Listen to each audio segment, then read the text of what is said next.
அன்பிற்கினிய சகோதர சகோதரிகளே, நம் அனைவர் மீதும் ஏக இறைவனுடைய அமைதியும் கருணையும் உண்டாகட்டுமாக என்கிற உயரிய பிரார்த்தனைகளோடு, பாலஸ்தீனத்தில் தொடர்ந்து 2 ஆண்டுகளாக இஸ்ரேலிய ஆக்கிரமிப்பு படைகள் தாக்குதல்களை நடத்தி வந்த நிலையில அது ஒரு யுத்த நிறுத்தமாக மாற்றப்பட்டதற்கு பிறகும் 9 மாதங்களுக்கு மேலாக இஸ்ரேலிய ஆக்கிரமிப்பு படைகள் தொடர்ந்து யுத்த நிறுத்தத்தை மீறி தாக்குதல்களை நடத்தி கொண்டிருக்கிறார்கள். இன்றைக்கும் இஸ்ரேல் நடத்திய தாக்குதல்களில் 4 அப்பாவிகள் கொல்லப்பட்டிருக்கிறார்கள், ஷஹீதாகி இருக்கிறார்கள் என்கிற செய்திகள் பதிவாகி இருக்கிறது. இந்த நிலையில இன்றைக்கு வெளியாகி இருக்கக்கூடிய பல முக்கியமான செய்திகளில் முதன்மையான ஒரு செய்தி என்னன்னா, பாலஸ்தீனத்தினுடைய தேச தந்தையாக அல்லது பாலஸ்தீனத்தை ஆட்சி செய்ய வேண்டும் என்று மக்களால் விரும்பப்படக்கூடிய ஒருவராக இருக்கிற ஷேக் மர்வான் பர்கௌத்தி அவர்களை விடுதலை செய்ய வேண்டும் என்று சொல்லி சர்வதேச அளவில் அழுத்தங்கள் அதிகரித்து வருகிறது.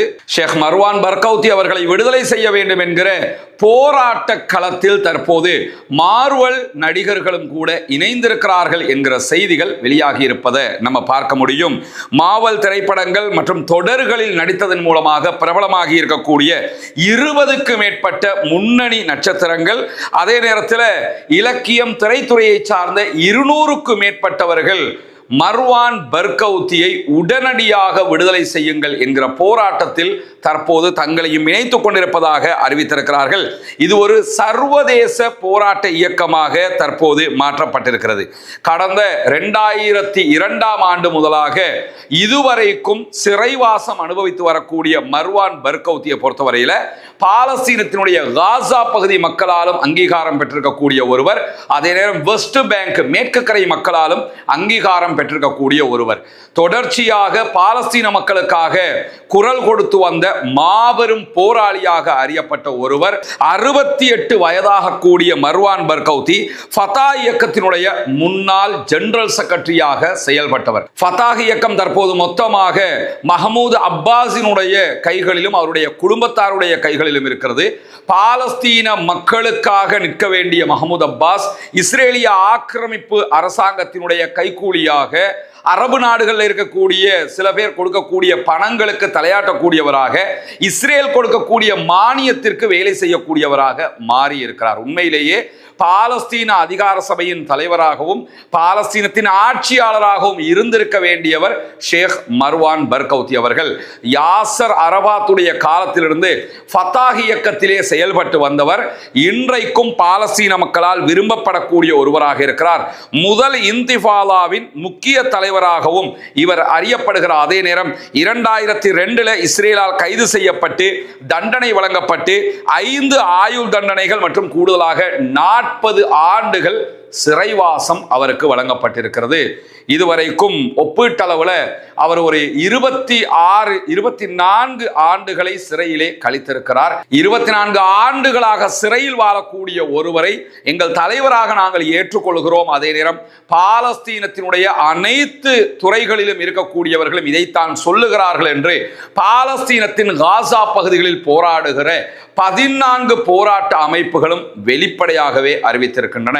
அனைத்து அமைப்புகளும் ஒட்டுமொத்தமாக இவரை தேர்தலில் ஜனாதிபதி வேட்பாளராக அறிவிப்பதற்கு தயாராகி வருகிறார்கள். இந்த நிலையில தான் இன்றைக்கு பல முக்கியமான செய்திகள் வெளியாகி இருக்கிறது. குறிப்பாக ஈரானுடைய பேச்சுவார்த்தைகள் தொடர்பாக அல் ஜசீராவுக்கு அமெரிக்காவினுடைய அதிபர் டொனால்ட் ட்ரம்ப் பேட்டி அளித்திருக்கிறார். அல் ஜசீராவினுடைய பத்திரிகையாளர் தன்யா நூரியினுடைய கேள்விகளுக்கு அவர் பதில் சொல்லி இருக்கிறார். அந்த பதில்கள் அவர் சொல்லியிருக்கக்கூடிய மிக முக்கியமான செய்தி என்னன்னு கேட்டா, ஈரானுடனான பேச்சுவார்த்தைகள் குறித்து தனக்கு எந்த விதமான அவசரமும் இல்லை என்று சொல்லி இருக்கிறார். பொருளாதாரம் அதே போன்று இராணுவ ரீதியிலான நடவடிக்கைகள் ரெண்டுமே எங்களுக்கு பலன் தரக்கூடியதுதான். அதனால நாங்கள் நினைச்சோம்னா பொருளாதார ரீதியாக அவங்களை முடக்குவோம், நினைச்சோம்னா இராணுவ ரீதியாக முடக்குவோம். இரண்டுல அதுதான் முக்கியம் இதுதான் முக்கியம்ங்கிறது எங்களுடைய நிலை கிடையாது என்று சொல்லியிருக்கக்கூடிய அமெரிக்க அதிபர் டொனால்ட் ட்ரம்ப் ஈரானுடனான பேச்சுவார்த்தைகள் தொடர்பாக நாங்கள் அவசரப்பட மாட்டோம், எவ்வளவு நாட்களாக இருந்தாலும் அவர்கள் மீதான தடைகளை நீடித்துக் கொண்டு கடலிலே அவர்களை முற்றுகையிடுகிற வேலைகளை செய்வோம் என்று சொல்லியிருக்கிறார் அமெரிக்க அதிபர் டொனால்ட் ட்ரம்ப்.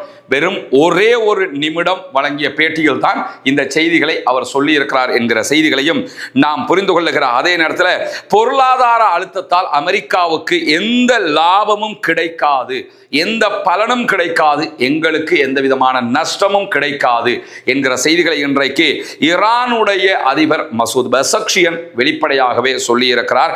ஈரான் மீது மேலும் பொருளாதார அழுத்தங்கள் கொடுப்பதால் அமெரிக்காவுக்கு எந்த பலனும் கிடைக்காது, எங்களை முடக்கிற முடியாது, நாங்கள் அடிபணிஞ்சு வந்துட மாட்டோம், நாங்கள் முடக்கப்பட்டால் அல்லது அடிபணிந்து வந்தால் மட்டும்தான் அமெரிக்க அதிபருக்கு அல்லது அமெரிக்காவுக்கு லாபமாக அது அமையும், ஆனால் எங்களை முடக்கவும் முடியாது, அடிபணிய செய்யவும் முடியாது என்று சொல்லி மசூத் பெசக்ஷியன் தெரிவித்திருக்கக்கூடிய கருத்துக்களை இன்றைக்கு அல் ஜசீரா வெளியிட்டிருப்பது மட்டுமல்லாமல் பொருளாதார அழுத்தத்திற்கு எதிராக தொடர்ந்தும் உறுதியாக ஈரான் நிற்கும் என்று அல் ஜசீராவுக்கு மசூத் பெசக்ஷியன் அமெரிக்க அதிபருடைய பேட்டிக்கு பதிலடியாக தன்னுடைய கருத்துக்களையும் சொல்லி இருக்கிறார். இந்த நிலையில தான் ரஷ்ய அதிபர் விளாடிமிர் புட்டினும் ஈரானுடைய அதிபர் மசூத் பெசக்ஷியனும் நெக்ஸ்ட் வீக் சந்திக்க இருக்கிறார்கள் நேரடியாக என்கிற செய்திகள் வெளியாகி இருக்கிறது. ஈரான் மீது அமெரிக்கா பல புதிய பொருளாதார தடைகளை விதித்திருக்கிறது.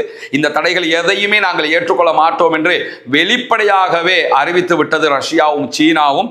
இப்படியான சூழல்ல தான் இந்த இரண்டு தலைவர்களும் ஷாங்காய் ஒத்துழைப்பு அமைப்பினுடைய உச்சி மாநாட்டில் சந்திப்பதற்கான திட்டம் வகுக்கப்பட்டிருக்கிறது.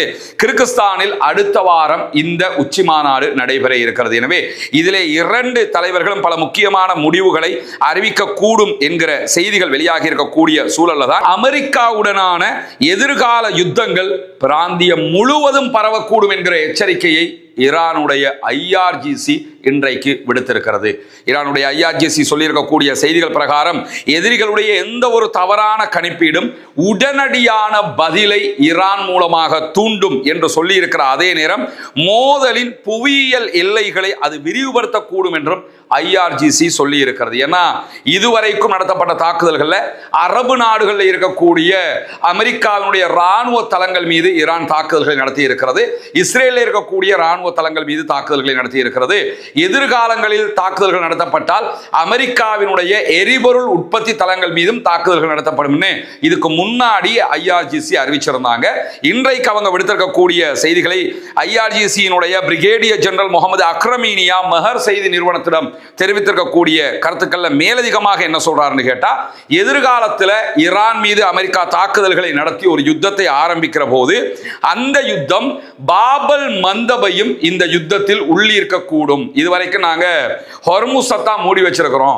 பாபல் மந்தபுல ஹவுதி சவுதி அரேபியாவுடனான பிரச்சனைல சவுதி கப்பல்கள் போகக்கூடாதுன்னு தடுத்துக்கிட்டு இருக்கிறாங்க. ஆனால் எதிர்காலங்களில் அமெரிக்கா எங்கள் மீது தாக்குதல்களை நடத்தினால் பாபல் மந்தபும் மொத்தமான ஒரு இறுக்கமான நிலையை சந்திக்கும், அதையும் தாக்குதல் வட்டத்துக்குள்ள கொண்டு வருவோம் என்று சொல்லி இருக்கிறவர் மேலதிகமாக சிரியாவில் இருக்கக்கூடிய அமெரிக்காவினுடைய படைத்தளங்களும் தாக்குதலுக்கு உள்ளாகும் என்கிற செய்திகளையும் சொல்லியிருக்கிறார். சிரியா மேல அட்டாக் பண்ணுவோம், பாபல் மந்தப் ரெட் சீல அட்டாக் பண்ணுவோம் என்பதெல்லாம் வெளிப்படையாக பேசியிருக்கிறார். அதே நேரம் இதற்கு முன்பதாக புவியியல் எல்லைக்கு வெளியில தான் சிரியாவினுடைய இடங்களும் அதே போன்று பாபல் மந்தபும் இருந்தது. ஆனால் அது எல்லாத்தையும் உள்ள கொண்டு வந்து இனிமே அட்டாக் பண்ணுவோம் என்று சொல்லி வெளிப்படையாகவே அறிவித்திருக்கிறார்கள். எனவே இதுவெல்லாம் இந்த பிரச்சனைகள் முடிவுக்கு வராது, மேலும் இழுத்துக்கொண்டே போகிறது என்பதை வெளிப்படையாக காட்டுகிற அதே நேரத்தில் ஈரானுடைய இலக்காக மாறிவிடுவோமோ என்கிற பயத்தில் பல்கேரியாவினுடைய மக்கள் இருக்கிறார்கள் என்கிற செய்திகளும் இன்றைக்கு மேலதிகமாக வெளியாகி இருக்கிறது. அமெரிக்காவினுடைய இராணுவத்துக்கு சொந்தமான 2 எரிபொருள் நிரப்பக்கூடிய விமானங்கள் புறப்பட்டு சென்றிருக்கின்றன. இந்த பயணம் என்பது பல்கேரிய மக்களுக்கு நிம்மதி தரக்கூடியதாக இருப்பதாக இன்றைக்கு செய்திகள் தெரிவிக்கிறது. காரணம் என்னன்னு கேட்டா, இந்த படைத்தளத்தில் அமெரிக்காவினுடைய விமானங்கள் இருக்கிற போதெல்லாம் எந்த நேரத்திலும் ஈரான் பல்கேரியா மீது தாக்குதல்களை நடத்தக்கூடும் என்கிற அச்சங்கள் இருக்கிறது. எனவே எதிர்காலத்திலும் ஈரான் மீது அமெரிக்கா தாக்குதல்களை நடத்த ஆரம்பித்தார் தென்கிழக்கு பல்கேரியாவில் இருக்கக்கூடிய பல கிராமங்களை உள்ளடக்கிய பகுதிகள் மீது ஈரான் தாக்குதல்களை நடத்தக்கூடும் என்கிற அச்சம் பல்கேரிய மக்களுக்கு இருக்கிறது என்கிற செய்திகள் இன்றைக்கு வெளியாகி இருக்கிறது. அதே நேரத்தில் புதிய சண்டைகளுக்காக அமெரிக்காவினுடைய தேர்தல் காலங்கள் முடிவடைகிற வரைக்கும் ஈரான் காத்து கொண்டிருக்காது என்று சொல்லி இன்றைக்கு ஈரானுடைய செய்தித்தாளாக இருக்கக்கூடிய அல் வஃபாக்கினுடைய தலைமை ஆசிரியர் மொக்தாத் ஹத்தாது வெளியிட்டிருக்கக்கூடிய தகவல்களிலிருந்து அல் ஜசீரா தகவல்களை வெளியிட்டிருக்கிறது.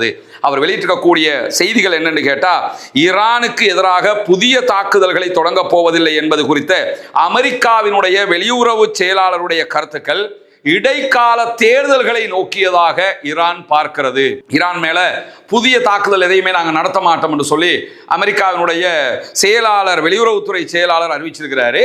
அதை பத்தி அவர் சொல்லும் போதுதான் சொல்றாரு, இது எதுக்குன்னு கேட்டா, இப்ப எலெக்ஷன் நடக்க இருக்கு, அதனால யுத்தத்துக்கு போகாம சமாளிச்சு எலெக்ஷன்ல ஜெயிச்சுட்டு மொத்தமாக ஈரான் மேல தாக்குறதுக்கு திட்டமிடுறாங்க.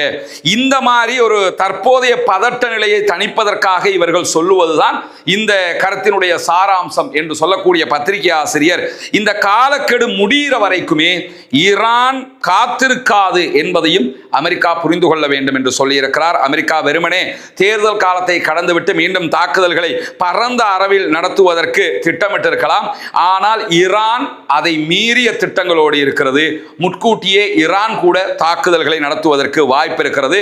எனவே புரிந்துணர்வு ஒப்பந்தத்தில் இருப்பதை போன்று ஈரானுக்கு கொடுக்க வேண்டிய சலுகைகளை கொடுத்து யுத்த நிறுத்தத்திற்கு சென்று அதை உறுதிப்படுத்துவதுதான் அமெரிக்காவுக்கு சேஃப்டியானது அப்படின்னு சொல்லி இன்றைக்கு வெளியாகி இருக்கக்கூடிய தகவல்கள்ல ஈரானுடைய மிக முக்கியமான பத்திரிகையாக இருக்கக்கூடிய வஃபாக்கினுடைய தலைமை ஆசிரியர் இந்த தகவல்களை தெரிவித்திருக்கிறார். அல் ஜசீரா அதை சுட்டிக்காட்டி இருக்கிறது. இந்த நிலையில தான் இன்றைக்கு இன்னும் ஒரு முக்கியமான செய்தி வெளியாகி இருக்கிறது. ஈரானுடைய ஆயுதப்படைகளுடைய செய்தி தொடர்பாளர் வெளியிட்டிருக்கக்கூடிய செய்திகள்ல, எதிர்காலத்தில் ஈரான் மீது அமெரிக்கா தாக்குதல்களை நடத்தினால் இந்த தாக்குதல்களுக்கு நாங்கள் கொடுக்கக்கூடிய பதிலடிகளில் அமெரிக்க இஸ்ரேலிய சார்பு ஊடகங்களும் உள்ளடக்கப்படலாம் என்கிற ஒரு அதிர்ச்சி தகவலை சொல்லியிருக்கிறார். குறிப்பாக ஃபார்ஸ் நியூஸ் ஏஜென்சி வெளியிட்டிருக்கக்கூடிய செய்திகள் பிரகாரம் பிபிசி, ஈரான் இன்டர்நேஷனல், ரேடியோ ஃபர்தா உள்ளிட்ட மிக முக்கியமான ஊடக நிறுவனங்கள் மீது தாக்குதல் நடத்துவோம் என்கிற அறிவிப்பை இன்றைக்கு